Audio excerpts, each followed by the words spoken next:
मानते हैं कि लोकसभा का अधिवेशन जो है वो जब ऑर्गेनाइज किया जाता है तो तकरीबन 200 करोड़ रुपए लगते हैं एक लोकसभा का अधिवेशन ऑर्गेनाइज करने के लिए। उसमें 200 करोड़ रुपए से ज्यादा कभी होता है। उसमें ये 200 करोड़ रुपए में से हमने कितना क्या हासिल किए हैं ये आप अच्छी तरह से जानते हैं कि हम रोज जाते हैं इस उम्मीद से कि हम सरकार से सवाल उठाएंगे, लेकिन अब हमारी ये समझ हो चुकी है कि कहीं मेन जो विपक्षी दल है जिसके अंदर कांग्रेस पार्टी है, जिसमें राष्ट्रवादी कांग्रेस है, जिसमें टीएमसी है, जिसमें समाजवादी पार्टी है, ये सभी लोगों ने कहीं गवर्नमेंट के साथ एक अंडरस्टैंडिंग तो नहीं कर ली, इनका साठगांठ तो नहीं हो गया है कि हम अंदर आएंगे चिल्लाएंगे और तुम्हारा काम है कि तुम बंद कर देना करके। क्योंकि सबसे ज्यादा फायदा अगर किसी को हो रहा है कि ये लोकसभा नहीं चलने देने के लिए तो वो नरेंद्र मोदी साहब को और भारतीय जनता पार्टी को हो रहा है। वरना कोई बेवकूफी आदमी होगा कि लोकसभा के अंदर सरकार को ऐसे मुद्दे हैं कि उधेड़ के रख सकते हैं, जिसके अंदर पेगासस का मुद्दा, जिसके तहत सरकार जो है वो आपके फोन को सिर्फ टैप नहीं कर रही है बल्कि हैक कर रही है, और कोई कानून नहीं है हिंदुस्तान के अंदर कि आप फोन को हैक करें। टैपिंग अलाउड है कानूनन अगर देश की सुरक्षा का मुद्दा है। ये कोर्ट को आपको कन्विंस करना पड़ता है कि ये बंदा फला फला बंदा जो है ये देश के लिए घातक है, ये देश के खिलाफ काम कर रहा है और इसका फोन टैप करना जरूरी है, तब है तो इजाजत मिलती है। लेकिन सरकार ने कई हजार लोगों के, जिसके अंदर आप लोग भी शामिल है और हम भी शामिल है, यानी कि पत्रकार भी शामिल है और जो राजनीति के अंदर उनके विरोधी है, उनके फोन को भी हैक किया जा रहा है। तो ये एक ऐसा मुद्दा है जिसके ऊपर सरकार का, इजराइल की जो कंपनी है उसने साफ कहा है कि हमने अपने जो हमारे करीब के जो देश है उनकी सरकारों को हमने बेचे हैं, यानी कि इजराइल के करीब का देश, उसने खुद ने, बेचने वाले ने कहा कि मैंने मेरा माल जो है वो हिंदुस्तानी सरकार को बेचा है करके। अब हम है तो मोदी साहब से ये पूछना चाह रहे हैं कि मोदी साहब आइए पार्लियामेंट के अंदर, लोकसभा के अंदर आपका दायित्व है कि हम 550 एमपीज आते हैं वहां पर, आप आके है तो 2 मिनट के लिए बोल दीजिएगा कि आपने खरीदे नहीं खरीदे है करके, अगर खरीदे हैं तो किन किन लोगों के ऊपर इस्तेमाल किए हैं करके। तो ना वो आ रहे हैं, ना वो हमारा सामना कर रहे हैं, ना मुकाबला कर रहे हैं, ना हमारे सवालों का जवाब दे रहे हैं। सिर्फ मन की बात के लिए है तो रेडियो के सामने चले जाते हैं, मन की बात बहुत सुन चुके हैं, अब हमारी जो बात है उसका जवाब दीजिएगा करके। ये एक मुद्दा हो गया है। दूसरा ये है कि पेट्रोल और डीजल की कीमतें कहां चली गई है। हम जो नारा सुनते थे कि मोदी है तो मुमकिन है, अब तो ऐसा लग रहा है कि मतलब बिल्कुल अगर 150 पे भी चले गया तो भक्त जो है वो खुश रहेंगे कि नहीं 150 के अंदर हुआ तो क्या हुआ है करके, उसमें हम मर रहे थोड़ी है। इसमें पेट्रोल डीजल का एक मुद्दा है, महंगाई का मुद्दा है, कोरोना के अंदर जो सरकार का फेलियर है, जिसकी वजह से आज भी मेरे हिसाब से औरंगाबाद के अंदर हम 80% भी आबादी को हमारी हम वैक्सीन नहीं दे सके हैं, जबकि 80 मुल्कों के अंदर हमने हमारी जो मेड इन इंडिया वैक्सीन है हमने प्रोवाइड कर दिए है, सिर्फ आपको अपनी अहंकार बचाए रखने के लिए कि देखो मैंने बनाया ये वैक्सीन करके। अरे मेरे देश का नागरिक को पहले दीजिएगा, वो लाइन में खड़ा है, वो वैक्सीन लेने के लिए तड़प रहा है और आप है तो कहते हैं कि सब चीज बराबर है करके। जिस उत्तर प्रदेश के अंदर लाशों को हमने तैरते हुए देखा है, कोई विदेश की एक सरकार कहती है कि पूरे देश के अंदर सबसे अच्छा काम हुआ है तो योगी सरकार ने किया है करके। मतलब ये कैसा लोगों को। फिर दूसरा ये है कि बेरोजगारी का मुद्दा है, कंपनीज बंद हो रही है, इकोनॉमी बंद हो रही है। आज अगर देखा जाए तो कोरोना औरंगाबाद में घूम रहा है, संडे के दिन है करके, संडे के दिन निकलता है वो। बाकी मैं दिल्ली के अंदर रहता हूं, दिल्ली के अंदर मॉल चालू है, दिल्ली के अंदर होटल चालू है, दिल्ली के अंदर पूरे कार्यक्रम चालू है, इलेक्शन के कार्यक्रम हम लेके आ रहे हैं वहां पर दिल्ली के अंदर। तो दिल्ली में वायरस नहीं जा रहा है, औरंगाबाद में अभी भी है। और औरंगाबाद में इसलिए है कि औरंगाबाद की जो जनता है वो मरी हुई जनता है, वो मुर्दा कहते हैं नहीं क्या कि हम जिंदा है सिर्फ शरीर से, हमारा अंदर का जमीर लड़ने की ताकत पूरी खत्म हो चुकी है, हम सवाल करने की हिम्मत नहीं रखते हैं। उसमें सरकार ने कहा 4 बजे बंद करो तो बंद कर दे। इतनी कमजोर मैंने संगठन व्यापारियों की नहीं देखा होगा कि जो कहते हैं कि 4 बजे बंद कर दो, हाँ 4 बजे बंद कर देंगे। साहब उनसे पूछिएगा कि दूसरे उसमें क्यों चालू है, फिर आप दिल्ली के अंदर, दूसरे राज्यों के अंदर कैसा चालू है, तेलंगाना के अंदर कैसा चालू है, गुजरात के अंदर कैसा चालू है, फिर संडे के दिन है तो क्या लॉजिक है करके। खैर इस मुद्दे के ऊपर हमने बहुत चर्चा कर चुके हैं। उसमें मैं सिर्फ शुरुआती तौर के ऊपर आपको ये बताना चाह रहा था। दरअसल आज के प्रेस कॉन्फ्रेंस का मकसद एक ये है कि मैं औरंगाबाद के लिए एक बहुत अच्छी खबर सुनाने के लिए आया हूं कि अभी 2 दिन पहले नितिन गडकरी साहब, जो हमारे union transport minister, surface transport minister है, उनके साथ हमने एक मीटिंग लगाई थी जिसके अंदर मैं था, नितिन गडकरी साहब थे, जिसकी तस्वीर है तो अभी आपके मीडिया ग्रुप के ऊपर फॉरवर्ड कर दीजिएगा आप। वो मीडिया ग्रुप के ऊपर हम फॉरवर्ड कर रहे हैं और जो नेशनल हाईवे के जो अधिकारी है वो लोग भी उस मीटिंग के अंदर मौजूद थे। और बेसिक मकसद यही था कि मैंने लास्ट टाइम जैसा आपको बताया था कि गडकरी साहब ने खुद ने तो औरंगाबाद के अंदर ये घोषणा करी थी कि हम आपको 300-350 करोड़ रुपए देंगे जालना रोड के लिए। दिए तक वो अमाउंट कितने के ऊपर आके सुकड़ गई थी, तो 72 करोड़ के ऊपर सुकड़ गई थी। वो सिर्फ 72 करोड़ रुपए दिए और कहा कि जालना रोड का पूरा काम किया जाएगा करके। अब उसमें क्या काम किया जा रहा है मैं इसके बारे में नहीं कहूंगा, लेकिन उसका हमने एक रिव्यू के लिए है तो हमने मीटिंग रखे थे। और उस मीटिंग का मकसद ये था कि एक फ्लाईओवर जो है वो एयरपोर्ट के सामने बनाया जा रहा है, जिसका मैंने विरोध किया। और उसके बाद है तो मैंने तमाम लोक प्रतिनिधियों से अनुरोध किया कि आप लोग भी इसका विरोध करें। और तमाम लोक प्रतिनिधियों ने, चाहे वो भारतीय जनता पार्टी के हो, राष्ट्रवादी कांग्रेस के हो, सेना के हो, सभी ने लिखित रूप के अंदर दिया कि हमको वहां पर नहीं चाहिए, हमको आकाशवाणी के पास दीजिएगा या हमको अमरप्रीत चौक के सामने फ्लाईओवर दीजिएगा। तो इसका रिव्यू मीटिंग हमने वहां पर लगाए थे। और उस रिव्यू मीटिंग के अंदर फिर मैंने जब पूरा डिटेल के अंदर है तो गडकरी साहब को यह समझाया कि साहब आप है तो अहमदनगर को एक फुल फ्लाईओवर दे रहे हैं, जो शहर से शुरुआत होती है और शहर के बाहर ले जाके छोड़ते हैं, कई किलोमीटर का लंबा है तो फ्लाईओवर है। आपने नासिक को ये फ्लाईओवर दिए, आपने पूना को ये फ्लाईओवर दिए, आपने नागपुर में ढेर सारे फ्लाईओवर दिए। औरंगाबाद आते आते ही क्यों ऐसा होता है कि हमको ऐसा यहां से चढ़ना पड़ता, फिर उतरना पड़ता, फिर चढ़ना पड़ता, फिर उतरना पड़ता है। अब ये कंजूसी से हमारे को क्यों, हमारे साथ ये सौतेला व्यवहार क्यों किया जा रहा है? मुझे ये बताना है कि गडकरी साहब ने उस मीटिंग के अंदर ये बात कही कि तुम जो बात कह रहे हैं कि बिल्कुल सही है, लेकिन तुम्हारे जो औरंगाबाद के जितने भी लोक प्रतिनिधि थे या है, इन्होंने कभी है तो विजन को सामने रखकर है तो काम नहीं किया। ये गडकरी साहब के शब्द है कि उन्होंने कभी भी मतलब अपने शहर के विकास के लिए क्या फायदेमंद चीज रहेंगी करके ये उन्होंने कभी सोचा नहीं है करके। वरना अगर उसी टाइम के ऊपर अगर मुझे एक फ्लाईओवर मांगते तो मैं अगर अहमदनगर को दे रहा हूं, दूसरे शहरों को दे रहा हूं, तो औरंगाबाद को भी दिया होता। अब हमारे पास दिक्कत यह हो गई है कि जालना रोड के ऊपर हमारे 3 फ्लाईओवर्स हो गए हैं। हमने गडकरी साहब के ऊपर जब बहुत ज्यादा स्ट्रेस किया है, गडकरी साहब ने माना है कि अब हम जालना रोड के जितने भी फ्लाईओवर्स हैं इसको इंटरकनेक्ट करेंगे और इंटरकनेक्ट करके हम कम से कम जो एयरपोर्ट से फ्लाईओवर स्टार्ट होगा वो हम प्रिंटरोवल तक लेके आएंगे। एक फुल फ्लाईओवर जो एग्जिस्टिंग फ्लाईओवर है उसके लिए है तो जब टेक्निकल लोगों ने उनको ये बताया कि सर ऑलरेडी एग्जिस्टिंग ये है करके, तो उन्होंने कहा कि मैंने जितना स्टडी किया हूं उससे है तो ये पॉसिबल है कि हम जो फ्लाईओवर का जो नीचा हिस्सा होता है उसको हम कट करेंगे और वहीं से फ्लाईओवर्स एक्सटेंड किया जाएगा। यानी कि अगर ऐसा फ्लाईओवर है और उतार यहां पे ऐसे आ रहा है तो ये जितना सेक्शन है इसको काटा जाएगा और उसको 1 पीस है तो जोड़ा जाएगा करके।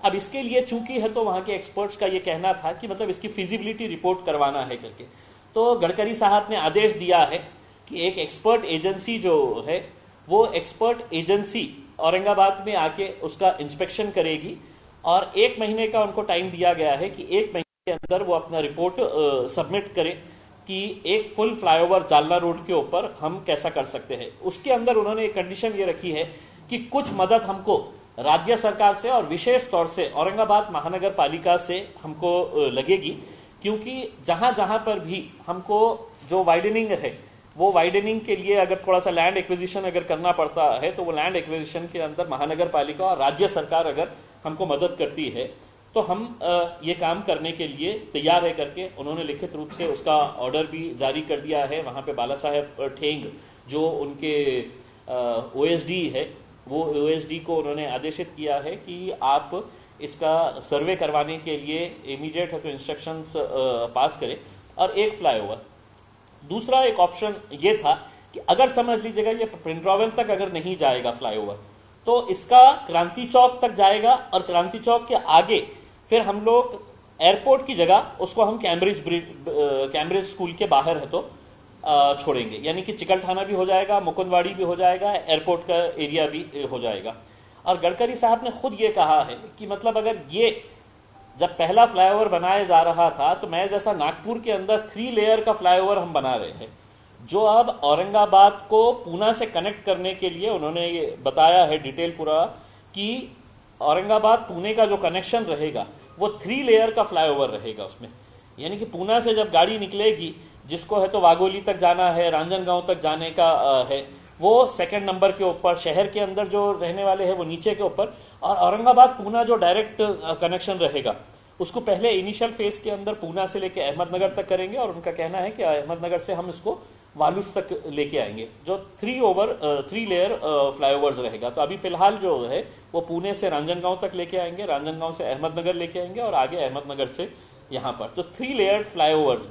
तो गडकरी साहब खुद ये मान रहे हैं कि इसी तरह का फ्लाईओवर औरंगाबाद के अंदर भी ये पॉसिबल था। लेकिन अब खैर जो फ्लाईओवर्स बन गए हैं, प्रिंट रॉयल का फ्लाईओवर किधर मुंह होना चाहिए था, उसका किधर गया है और किसको उसका फायदा हुआ है, ये आज आप अच्छी तरह से जानते हैं। तो एक अच्छा डिसीजन मैं समझता हूं इसके अंदर लिया गया है। मैं आप लोगों से अनुरोध करूंगा कि अब हमारी ये सबकी जिम्मेदारी है, और मैं तमाम लोक प्रतिनिधियों को भी इसके अंदर साथ में हम लेकर चलेंगे कि हमारे को स्टेट गवर्नमेंट से इसके लिए जितनी भी मदद लगेगी। उन्होंने कहा कि कितने हजार का करोड़ प्रोजेक्ट रहे, गडकरी साहब के शब्द है कि कितने हजार का करोड़ का प्रोजेक्ट है, मैं औरंगाबाद के लिए ये करके दिखाता हूं। जबकि उनको ये बताया गया था कि सर ये जो है ये हम सिर्फ मेंटेन कर रहे हैं 72 करोड़ के अंदर, और बाकी है तो हम किसकी के हवाले ये रोड कर डालेंगे, चाहे वो पीडब्ल्यूडी को दे डालेंगे या दूसरे किसी एजेंसी के हवाले कर डालेंगे ये रोड करके। गडकरी साहब ने ये साफ कहा है कि मेरे रहे तक आपने ये औरंगाबाद का काम करवा लेना, वरना औरंगाबाद को है तो पहले, इसके बाद है तो फिर कभी है तो इस तरह की अपॉर्चुनिटी मिलेगी नहीं करके। तो मैं समझता हूँ एक बहुत अच्छा ये एक काम हुआ है। और हम चूंकि अब पार्लियामेंट का सेशन ये नहीं होता है, चलता नहीं है, तो हम जितने भी हमारे कॉन्स्टिट्यूएंसी के काम है मंत्रियों के पास, सेक्रेटरी के पास, जैसा मैंने खुद ने रेलवे बोर्ड चेयरमैन के पास जाकर मीटिंग लिया कि शिवाजी नगर का जो हमारा फ्लाईओवर है, जो रेलवे अंडर ब्रिज है, वो राज्य सरकार ने है तो अपना फंडिंग के लिए ये कर दिया था। अजीत पवार साहब जब आए थे तो उन्होंने उसको सैंक्शन किया था कि हम दे रहे हैं करके। लेकिन चूंकि एक फिक्स अमाउंट के बाद उसको अप्रूवल लगता है रेलवे बोर्ड का, तो रेलवे बोर्ड के चेयरमैन के साथ उनके साथ मीटिंग लेने के बाद उन्होंने ये आश्वासन दिया है कि मतलब हमारी फाइल हमारी तरफ से ओके होके फाइनेंस डिपार्टमेंट के अंदर गई है। अब फाइनेंस जो है वो इत्तेफाक से हमारे ही मंत्री साहब के पास है, तो फाइनेंस के अंदर भी कोई दिक्कत नहीं आने वाली है, और रेलवे मिनिस्टर भी हमारे ही अपने है तो उसके अंदर भी नहीं आने वाली है। तो अब उम्मीद यही की जा रही है कि 50 साल के जितने भी रेलवे के प्रोजेक्ट्स रहेंगे वो दानवे साहब के पीरियड के अंदर कंप्लीट हो जाएंगे, और दानवे साहब ने अगर पैसे की शिकायत करी तो वो हमारे कराड़ साहब उसको पूरा कर डालेंगे करके। तो एक अच्छा मौका आया है, हम सभी मिलकर साथ में मिलकर जितना प्रेशर बना सकते हैं, जितने अपने काम निकाल सकते हैं इस क्षेत्र के, तो निकालने का मेरे हिसाब से एक अच्छा मौका आया है। तो ये खबर आपको सुनाने की थी। इसकी गडकरी साहब की जो मीटिंग्स है उसकी तस्वीरें आपको, ये आपने जो बताया अभी ज्यादा रोड के इसका प्रॉब्लम था, ट्रैफिक वाला जो आपने नया ब्रिज का विषय, उसमें और एडिशनल इश्यूज है जो NHAI कर रहा है, हैंडल कर रहा है, आउटर ट्रैक का प्रोजेक्ट है औरंगाबाद पटना, तो इससे कोई डिवीजन हुआ है क्या? देखिए मैंने अभी मतलब आज के दिन पढ़ा है, हमारे पूर्व सांसद खैरे साहब वहाँ पे गए थे और उन्होंने इसके बारे में ये किया है, और मुझे जो बताया गया है कि अतराम घाट शुरू होने वाला है करके। लेकिन रेलवे बोर्ड के जब चेयरमैन यहाँ पर आए थे अतुल कुमार साहब, उनके साथ डिटेल में चर्चा हुई थी, और मैंने खुद ने NHAI के अधिकारियों के साथ जब चर्चा की दिल्ली के अंदर कि ये जो है ये बहुत ज़रूरी है कि हमारा कनेक्शन जो है वो 40 गांव के साथ होना चाहिए, और ये घाट के ऊपर बहुत ज़्यादा ट्रैफिक है।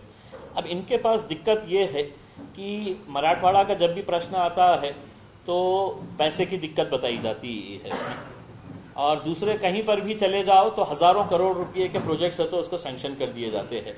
इन लोगों का कहना है कि अगर हम अतराम घाट को तोड़ के अंदर से है तो टनल बनाने की बजाय अगर हम नांदगांव से अगर हम लेके आए रोड को, तो उन्होंने मुझे ये आश्वासन दिया है कि साहब सिर्फ 10 किलोमीटर का फर्क पड़ता है, और जो काम 6000 करोड़ रुपए में होने वाला है अतराम घाट को तोड़ के उसके अंदर से टनल बनाने का जो काम होगा तो वो 6000 करोड़ रुपए में। तो उनका कहना है कि साहब इतना पैसा अभी हम है तो वहां पर नहीं लगा सकते हैं, तो हम इसको 4 लेन बनाना चाह रहे हैं, जो नांदगांव से जो रोड आएगी और जो कन्नड़ होते हुए, तो उसको अगर हम 1000 करोड़ रुपए के अंदर करेंगे तो सरकार को हमको 10 किलोमीटर का अगर फर्क पड़ रहा है तो हम उसको 6000 करोड़ रुपए क्यों खर्च करेंगे करके। लेकिन यह है कि अब इसका फैसला जो है वो गवर्नमेंट को तय करने का है, और हम समझते हैं कि अगर 10 किलोमीटर का अगर फर्क है तो हमको कोई फर्क नहीं पड़ता है, बशर्ते आप उसको 4 लेन बना दीजिएगा, सुपर एक्सप्रेसवे बना दीजिएगा तो ताकि। लेकिन कुछ लोगों का कहना है कि वो 10 किलोमीटर का डिस्टेंस नहीं आता है। अब इनका प्रिलिमिनरी स्टडी कर रहे हैं ये कि अतराम घाट को अगर नहीं फोड़ेंगे तो हम कौन से रूट से आएंगे और उसका कितना किलोमीटर का फर्क पड़ेगा। अगर वो हमारे को अगर ये तरीके से संतुष्ट करते हैं कि साहब हम ये जो 4 लेन बनाने वाले हैं और उसके अंदर सिर्फ 10 किलोमीटर का फर्क पड़ रहा है, तो हम उसके लिए भी तैयार हो जाएंगे, बशर्ते आपको हमारे को कन्विंस करना पड़ेगा कि आप कौन सा रूट ले रहे हैं, अलाइनमेंट किस तरह से हो रहा है, कि जिसकी वजह से हमारा मकसद ये नहीं है कि हमको पहाड़ खोद के ही अंदर जाने का है करके, उसमें उसका ऑल्टरनेट जो भी रास्ता है वो रास्ता निकलना चाहिए। रेलवे का भी एक जो 80-82 किलोमीटर का था, जो अतराम घाट में से और इसमें से जाना था, तो वो भी आप लोग एक्सप्रेस वे से निकालोगे या क्या? तो देखिए, अतराम घाट के ताल्लुक से हमारा जो इनिशियल बहस चल रही थी वो यही थी कि जब हम अतराम घाट फोड़ेंगे तो उसके अंदर औरंगाबाद 40 गांव की जो लाइन है, जो 82 किलोमीटर की जो लाइन है, वो लाइन भी है तो हम उसी घाट से है तो उसी के अंदर से है तो हम एक लाइन है तो खींचे जाता है करके उसमें। अब इसकी प्रैक्टिकल फिजिबिलिटी ये रहेगी कि अगर रेलवे अगर यूज कर रहा है तो वो रेलवे और एनएचएआई ये दोनों का कोऑर्डिनेशन होना। ऐसा नहीं रहेगा कि एनएचएआई बोलेगा इसका पैसा हमने डाले हुए है करके हम तुम्हारे को नहीं, तो वो कॉस्ट शेयरिंग जो है वो होना जरूरी है। इसके लिए हमने दानवे साहब को लिखित रूप के अंदर, जितने भी मराठवाड़ा के हमारे सांसद हैं, इन लोगों ने लिखित रूप के अंदर, जिसके अंदर मैंने भी दानवे साहब को लिखित रूप के अंदर ये दिया है कि आप एक मीटिंग जितने भी मराठवाड़ा के सांसद है इनकी, साथ ही साथ जो हमारे डीआरएम है, जनरल मैनेजर है रेलवे के, और रेलवे बोर्ड के अधिकारी जो है चेयरमैन के साथ, इनके साथ एक मीटिंग लगाए, और वो मीटिंग के अंदर हमारे जो प्रैक्टिकली पॉसिबल ये है, जैसा हमारा पिट लाइन का है, तो हमने ये कहा कि साहब पिट लाइन का डिसीजन बहुत बड़ा नहीं है उसके अंदर, वो चाहे तो आप एक दिन के अंदर मतलब बैठ के कर सकते हैं। उसके अंदर सिर्फ लाइन का ये है कि लैंड अवेलेबल है क्या करके, वो लैंड का अवेलेबल है हमारे पास, जो माल धक्का है वहां पर लैंड अवेलेबल है, वो माल धक्के के पास भी है तो हम करवा सकते हैं, जो गोडाउन ये वो है। अब ये जो मीटिंग होंगी उसके अंदर हमको लगता है कि रेलवे के बहुत सारे प्रश्नों का उत्तर मिल सकेगा। आपकी जो मीटिंग हुई गडकरी साहब के पास, आपका एक डिमांड था कि एयरपोर्ट के पास जो कैंसिल होना, वो कैंसिल हो गया। वो उन्होंने, गडकरी साहब ने इनिशियली उनको अधिकारियों ने ये बताया था कि साहब वो पैसा आया हुआ है, वो पैसा वापस ना जाए करके। तो मैंने गडकरी साहब को ये बोला कि मैं बोला साहब ऐसा है कि अपने पास पैसा आया है तो चलो वहां पे बना दो, नहीं वहां पे नहीं, यहाँ पे बना दो सर। मैं सर ऐसा नहीं है, शहर की अगर रिक्वायरमेंट है कि वहां पर अगर आज हमने वो फ्लाईओवर अगर बनने दिए तो हमको एक पीस फ्लाईओवर नहीं मिलेगा। अब अगर समझ लीजिएगा हमको फर्स्ट फेज के अंदर हम प्रेसिडेंट पार्क का जो फ्लाईओवर है, जो एपीआई कॉर्नर के ऊपर, और जो गडकरी साहब की प्लानिंग जैसी है कि जहां पर एपीआई कॉर्नर के ऊपर वो उतर रहा है, अगर उसका उतना हिस्सा अगर काट के, जो गडकरी साहब ने ही हमको एक्सप्लेन किए हैं कि उसी को हम है तो कंटिन्यू अगर करते हैं तो हम उसको है तो आज कैम्ब्रिज के पास तक लेके जा सकते हैं। वरना होगा ये कि ऑलरेडी हमारे पास 3 फ्लाईओवर्स है, अब चौथा फ्लाईओवर आएगा, यानी कि जालना रोड के ऊपर आप हिप हॉप करते हुए जाने वाले, ऊपर जाएंगे नीचे आएंगे, ऊपर जाएंगे नीचे आएंगे, तो वो ना करते हुए उसको हमें तो एक 1 पीस है तो ले जा सकते। डिसीजन क्या है? वो फ्लाईओवर कैंसिल करने का आदेश है तो गडकरी साहब ने दे दिए है। वहाँ पर अभी भी काम चालू था, वो विंग्स निकालना चालू। देखिए साइड ड्रेन्स का काम चल रहा है जालना रोड का। अगर आप काम देखेंगे 72 करोड़ का, जरा मंगाइए, हिसाब मंगाइएगा कि 72 करोड़ के अंदर क्या काम हो रहा है करके। भाई हमारी प्राथमिकता क्या कि प्रिंट रॉयल से लेकर नगर नाके तक का रोड कितना खराब है, वो रोड बनना चाहिए था, तो वो रोड क्यों नहीं बन रहा है? बोले नहीं हम सिर्फ साइड में है तो ड्रेन्स बना रहे हैं करके। अब ठीक है, 72 करोड़ रुपए के काम के अंदर क्या है क्या नहीं है करके उसकी ऑडिट है तो बाद में है तो किसी पत्रकार ने है तो कंप्लेन करके डालना।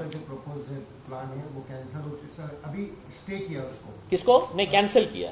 हाँ, एयरपोर्ट के सामने का फ्लाईओवर कैंसिल। वो आकाशवाणी में होने वाला है। हाँ, आकाशवाणी के ताल्लुक से गडकरी साहब को ये बताया गया था कि वहां पे थोड़ा सा दिक्कतें आ रही है, थोड़ा लैंड एक्विजिशन हमको करना पड़ेगा। 30 मीटर का उनका अवेलेबल ये है और उनको 40 मीटर चाहिए, तो ये साइड से 5 मीटर चाहिए, ये साइड से उनको एडिशनल 5 मीटर चाहिए करके। लेकिन गडकरी साहब चूंकि मतलब इतने एक्सपर्ट है अब ये उसमें, तो उन्होंने कहा कि ये एग्जिस्टिंग के अंदर ही एक जो पिलर का जो फ्लाईओवर होता है कि जो बीच में फ्लाईओवर पिलर आता है, वन सिंगल पिलर का, वो पिलर के ऊपर करो। बोले नीचे से है तो आपको है तो लैंड एक्विजिशन की जरूरत ही नहीं है, नीचे से है तो आपके सर्विस रोड्स अच्छी तरीके से जा सकते हैं करके उसमें। लेकिन ये था कि देखिए मुझे भी मतलब मुझे भी बहुत ये था कि साहब बनने दीजिए, पैसा आया हुआ है, क्यों वापस भिजा रहे हैं करके। मैं बोला साहब मैं आज के लिए नहीं सोच रहा हूँ, आज का लॉन्ग टर्म के अंदर अगर हम सोचेंगे तो बैंगलोर के इंडस्ट्रियल एरिया के अंदर पहुंचने के लिए 1.5 से 2 घंटे लगते हैं। किसी भी आप इंडस्ट्रियलिस्ट से पूछ लीजिएगा, बैंगलोर से इंडस्ट्री शिफ्ट हो रही है सिर्फ इसीलिए कि इंडस्ट्रियल एरिया में पहुंचने के लिए हमको 1.5 से 2 घंटा। पूना के एयरपोर्ट से निकलने के बाद पुणे का जो इंडस्ट्रियल एरिया है वहां पर जाने के लिए वहां पर कम से कम है तो 1 से 1.5 घंटा लगता है। मेरी सिर्फ मंशा ये है कि अगर हमने ये वन पीस फ्लाईओवर कर देते हैं और जिसका एक अप्रोच रोड जो है वो एयरपोर्ट के पास से, जो भी इंडस्ट्रियलिस्ट एयरपोर्ट से उतर रहा है नीचे, इंडस्ट्रियल डेवलपमेंट औरंगाबाद का पूरा अगर होना है तो वो शेंद्रा के अंदर होना है, क्योंकि फास्ट शेयर इंडस्ट्रियल जोन हमने बनाए हैं, और ऑरिक सिटी के अंदर जिसके अंदर हमने वर्ल्ड क्लास फैसिलिटीज बनाए हुए हैं। तो हम यही तरीके से औरंगाबाद को मार्केट करेंगे कि आप एयरपोर्ट से निकलिए और आपको शेंद्रा पहुंचने के लिए 10 से 12 मिनट के अंदर आप वहां पे पहुंच जाते हैं डायरेक्ट फ्लाईओवर से।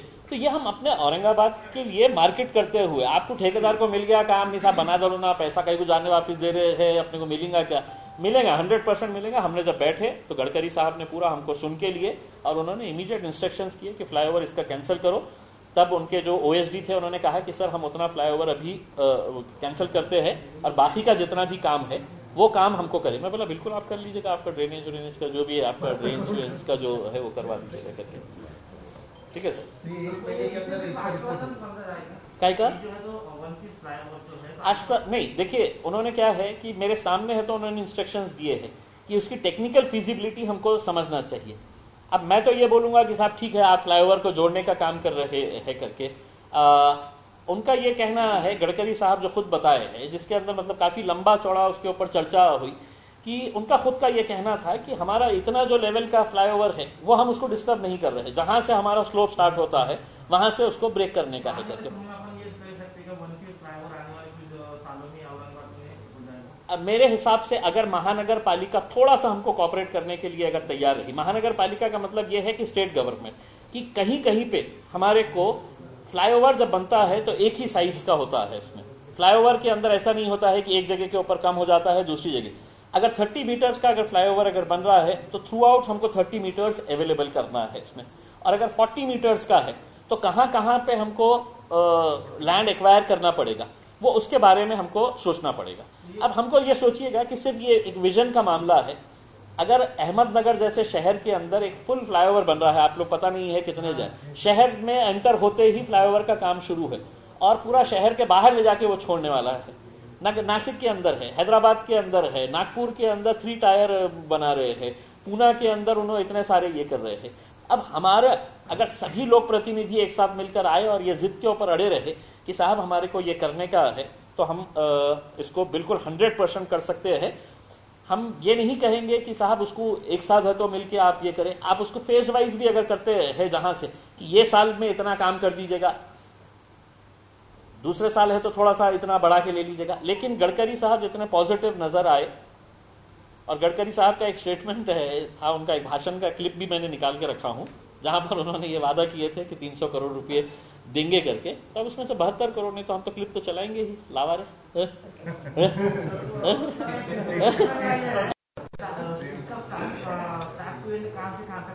अभी देखिए, अभी जो गडकरी साहब ने जो इंस्ट्रक्शंस दिए हैं कि उसको आप एयरपोर्ट से लेके उसको प्रिंटरवेल, गडकरी साहब ने कहा कि मुझे मालूम है कि वो एक जो आपका फ्लाईओवर उधर बन गया था, बोले वो साइड में बना था करके। तो मैं बोला सर वो प्रिंटरवेल है करके, और बोले वो शिवाजी महाराज का जो, मैं बोला सर वो क्रांति चौक है। तो बोले आप उसकी स्टडी है तो पूरी करवाने लगाइएगा करके। और उन्होंने इंस्ट्रक्शंस बाज़ाब्ता दिए हैं, बाद में है तो मैं वो अधिकारियों के साथ बात किया हूँ। एक मरतबा टेक्निकल फिजिबिलिटी देखिए, मैं ये आज के दिन दावा नहीं कर सकता हूँ कि आपको पूरा, अगर स्टेट गवर्नमेंट ने हाथ ऊपर कर डाली कि नहीं साहब हमारे पास पैसा नहीं है, हम नहीं कर सकते हैं करके, तो हमारे पास कम से कम एक ऑप्शन तो ये है कि हम क्रांति चौक से लेके उसको है तो हम कैम्ब्रिज स्कूल के बाहर तक छोड़ने वाला एक फ्लाईओवर तो कर सकते हैं करके। मेरा विरोध एयरपोर्ट के सामने का फ्लाईओवर का सिर्फ यही है कि मैं आगे के फ्यूचर को देखते हुए ये कर रहा हूं। अगर हमने ये फ्लाईओवर बनने दिए तो हमको एक पीस फ्लाईओवर नहीं मिलने वाला है, आप ये समझ लीजिएगा। और एक पीस फ्लाईओवर अगर हमको चाहिए तो उसके अंदर मुकुंदवाड़ी कवर हो जाता है, उसमें एयरपोर्ट कवर हो जाता है, उसमें चिकलठाना कवर हो जाता है, यानी कि जो भी है उसके अंदर सीधा है तो आपको शेंद्रा में लेके जाके छोड़ता है। ये एक मुद्दा था, इसके ताल्लुक से आप लोगों के सवाल। दूसरा ये है कि जो स्पोर्ट्स यूनिवर्सिटी के ताल्लुक से हम लोगों ने जो आंदोलन किया था, उस आंदोलन को हम जारी रखने वाले हैं।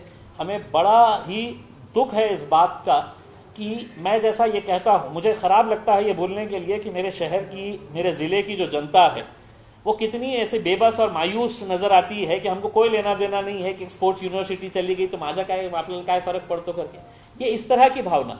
वरना हमने तो लोगों से ये कहा था कि ये राजनीतिक मुद्दा नहीं है, ये इम्तियाज जलील या एमआईएम पार्टी का मुद्दा नहीं है, ये हमारे भविष्य का, हमारे जिले के भविष्य का एक मुद्दा है। और इसको अगर कोई इतनी आसानी से हमारे पास से उठाकर लेके चले जाता है और कोई है तो इसका विरोध का सुर नजर नहीं आता है। औरंगाबाद में क्या खिलाड़ियां नहीं है? औरंगाबाद में वो पालक नहीं है जो अपने बच्चों को खेल के उसमें आगे बढ़ाना चाहते हैं? एक स्पोर्ट्स यूनिवर्सिटी 150 एकड़ के अंदर बनेगी तो हमारा कितना डेवलपमेंट होगा। अब हमने, हमारे पार्टी के जितने भी पदाधिकारी है, ये लोगों ने ऑलरेडी ऐलान कर चुके हैं कि हम लोग आने वाले समय में जितने भी मंत्री आएंगे, चाहे वो राष्ट्रवादी के हो, कांग्रेस के हो या सेना के हो, इनका घेराव करेंगे, इनको काले झंडे दिखाएंगे। और वो काले झंडों की शुरुआत जो है, मेरे हिसाब से पालक मंत्री साहब आ रहे हैं, जिनकी पार्टी ने महज सिर्फ औरंगाबाद का नामकरण को लेकर राजनीति की है इसमें। वरना मैं तो ये चाहूंगा कि इस विद्यापीठ का नेतृत्व शिवसेना के कोई पदाधिकारी ने करे। मैं तो चाहूंगा कि खैरे साहब आप आए आगे इसके अंदर। अगर आपको इतना ही ये शहर माझा शहर आणि माझा हे, मी हे केलं ते केलं, तो इतनी बड़ी यूनिवर्सिटी यहां से जा रही है, ये आपके नेतृत्व के अंदर मैं एक कार्यकर्ता बोल के आपके पीछे रहूंगा उसमें।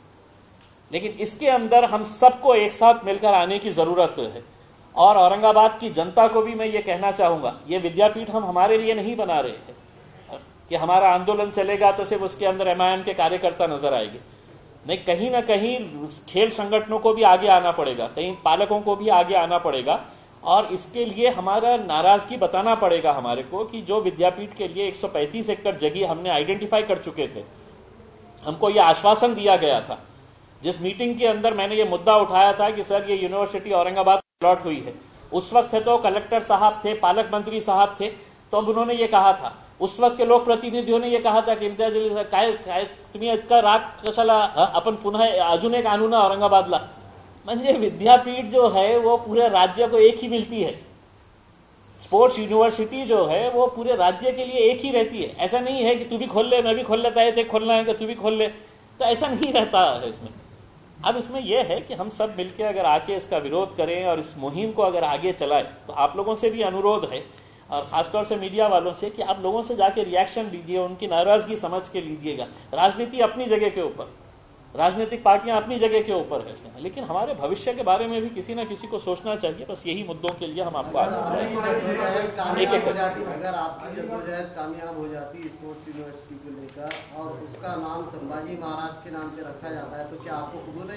सर, आपको जिसका नाम देने का है आप नाम दीजिएगा। मुझे विद्यापीठ चाहिए, आपको जिसका नाम देने का है आप नाम दे दीजिएगा, उसमें हमको कोई फर्क नहीं पड़ता। आपने एमपीएससी का मामला कुठला आहे? एमपीएससी बोर्ड, एमपीएससीच्या सदस्य नियुक्तीमध्ये आपने ट्वीट किया है देखिए एमपीएससी के, देखिए ये सरकार अपने आप को सेक्युलर सरकार कहती है। ये कहते हैं कि हम सबको साथ में लेकर चलने वाले हैं, क्योंकि हम कांग्रेस वाले भी है, एनसीपी वाले भी है, शिवसेना भी है, तो मतलब अभी सेक्युलर होने का दावा करती है। एमपीएससी का एक इतिहास रहा है कि एमपीएससी के जितने भी बोर्ड मेंबर सिलेक्शन कमेटी के अंदर बनाए जाते हैं, ये कोशिश यही रहती है कि सभी जाति के लोगों को, उसमें एससी के लोगों को डाला जाता है, उसमें मराठास को डाला जाता है, उसमें दूसरे जाति के लोगों को, मुसलमानों को भी उसके अंदर जगह दी जाती है, ताकि एक फेयर ये रहे। हमको ये बताया गया है कि साहब जो 7 नाम आइडेंटिफाई किए गए थे, 7 नाम के अंदर है तो 2 है तो मुस्लिम के भी नाम थे जो हाईली क्वालिफाइड थे। ऐसा नहीं है कि एमपीएससी के अंदर कोई राजनीतिक आदमी है तो उसका नाम सेलेक्ट हो जाता है और वो गवर्नर को, जो हाईली क्वालिफाइड जो एलिजिबल रहते हैं उसका बाकायदा सिलेक्शन प्रोसेस बहुत सख्त होता है। तो हमको बताया गया है कि भेजने के टाइम के ऊपर सिर्फ 3 नामों को भेजा गया और जो 4th जो कैंडिडेट था जिसका नाम है तो ऑलमोस्ट फाइनल था, तो ये किसके बोलने के ऊपर रुकाया गया है? इसको क्या उद्धव साहब ने रुकाए हैं? इसको क्या काँग्रेस के नेताओं ने रुकाए हैं? इसको क्या शरद पवार साहब ने रुकाए हैं की नाही आपल्याला मुसलमानांना नाही पाठवायचे आहे एमएससी हे मध्ये? कोणी हे सांगितलं आणि का नाही? म्हणजे सगळ्या जाती धर्माच्या लोकांना तुम्ही प्रतिनिधित्व देत असेल एमपीएससीच्या सिलेक्शन बोर्डमध्ये, तर एका मुस्लिमांच्या विरोधात का आपण नाही त्याचं नाव फॉरवर्ड करत आहे? कोणी आक्षेप घेतला?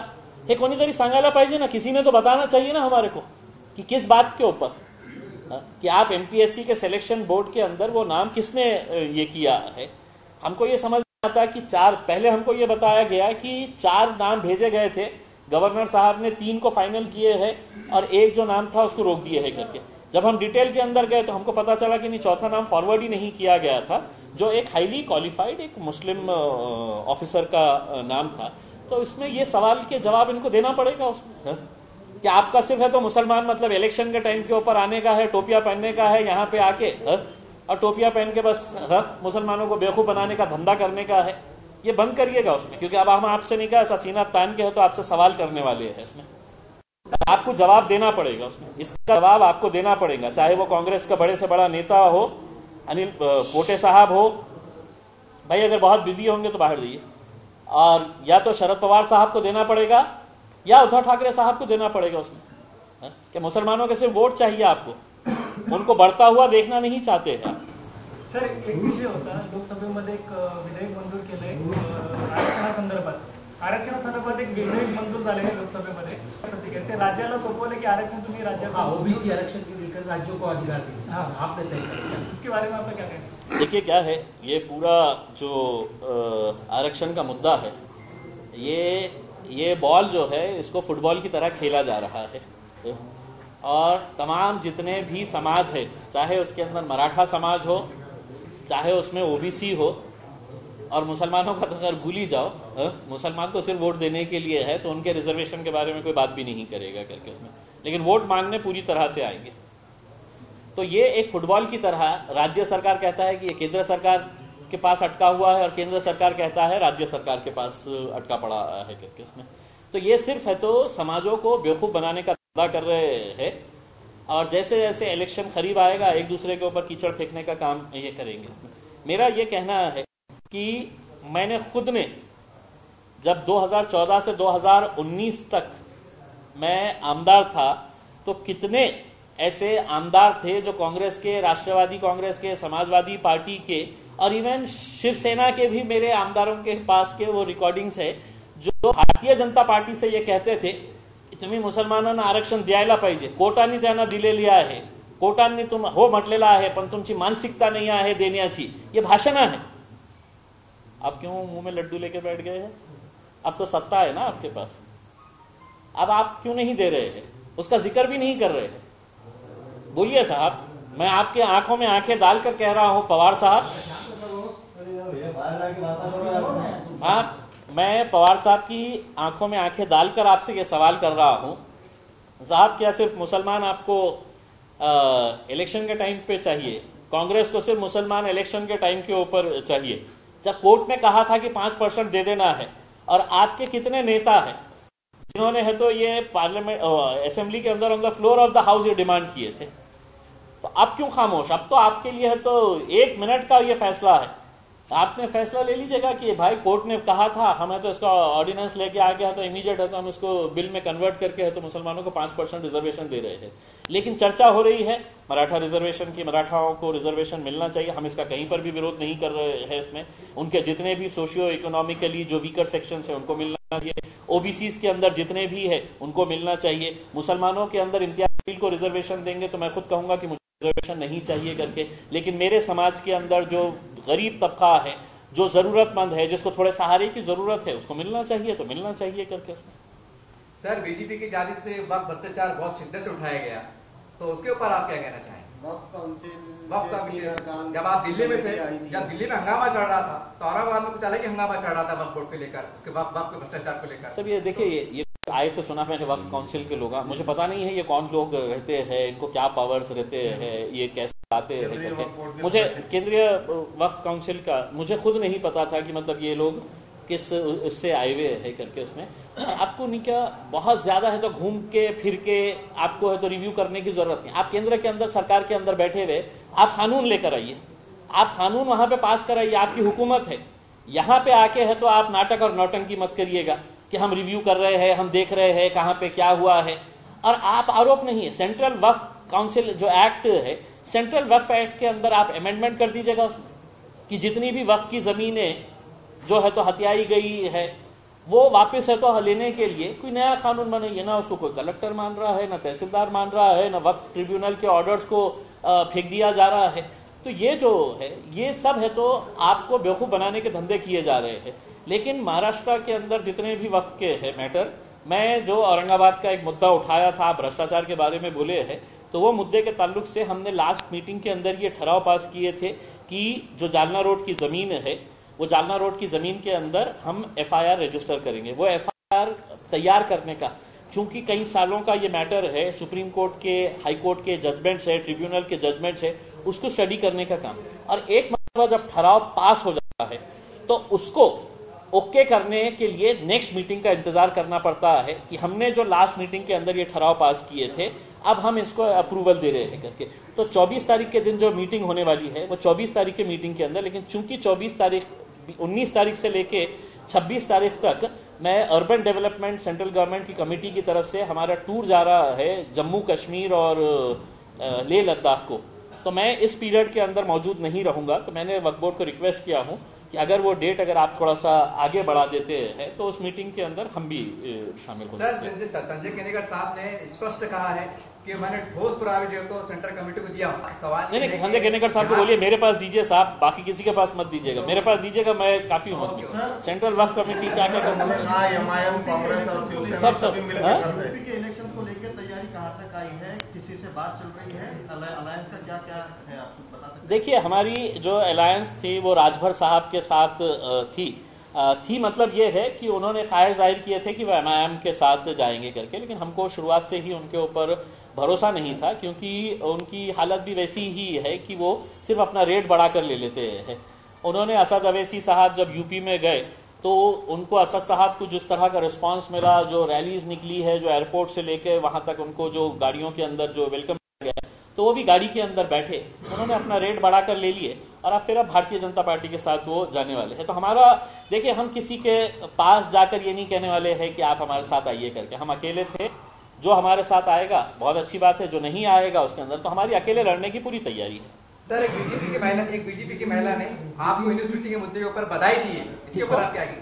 बीजेपी की महिला पदाधिकारी ने, पार्टी की पदाधिकारी है, बीजेपी के औरंगाबाद की, उन्होंने आपको यूनिवर्सिटी की मुहिम चलाने के ऊपर आपको बधाई दी है, तो आप क्या कहेंगे? नहीं, बधाई बोले तो देखिए कैसा है, ये इम्तियाज जलील का मुद्दा नहीं है, मैंने जैसा कहा है ये जो है ये सबका मुद्दा है। दिल्ली के बारे में भी, दिल्ली में भी क्या आपकी सिचुएशन रहने वाली है, वहाँ किसी के साथ अलग या वहाँ? नहीं, आज की पोजीशन के अंदर दिल्ली के अंदर एक मुस्लिम दलित का जो एक कॉम्बिनेशन सामने आ रहा है और बहुत अच्छा एक पॉजिटिव रिस्पांस हमको दिल्ली के अंदर देखने को मिल रहा है।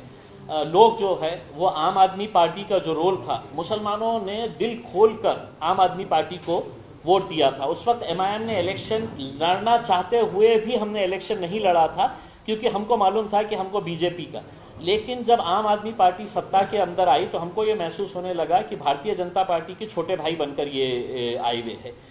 तो उनका रोल जो दंगे के पीरियड के अंदर था, उनका रोल जो कोरोना के पीरियड के अंदर था, मौलाना साद साहब के बारे में किस तरह के बयानात दिए गए थे, इन सब को लेकर वहां पर मुसलमानों के अंदर बहुत नाराजगी है। और मैं जब वहां पर दिल्ली की सड़कों के गलियों के अंदर घूमता हूं तो मुझे ये एहसास होता है कि मैंने इतने बड़े बड़े होर्डिंग्स, पोस्टर्स देखे हैं आम आदमी पार्टी के कि दिल्ली के अंदर ऐसा हो गया है। हमारी बस्तियों के अंदर आप जाकर देखिएगा, पुरानी दिल्ली के अंदर की हालत क्या है, या आप जाकर देखिएगा।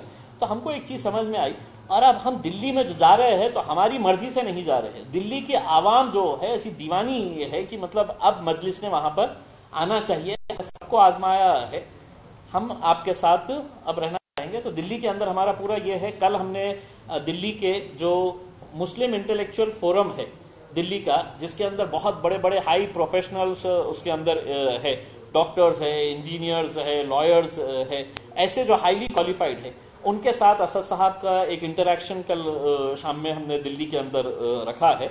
तो जो लोग मजलिस के करीब नहीं आते थे, आज वो लोग खुद है तो चाह रहे हैं कि हमको असद साहब के साथ बैठ के हमको कुछ सवाल करना है, उनसे बात करना है और हम मजलिस के साथ जुड़ना चाहते हैं।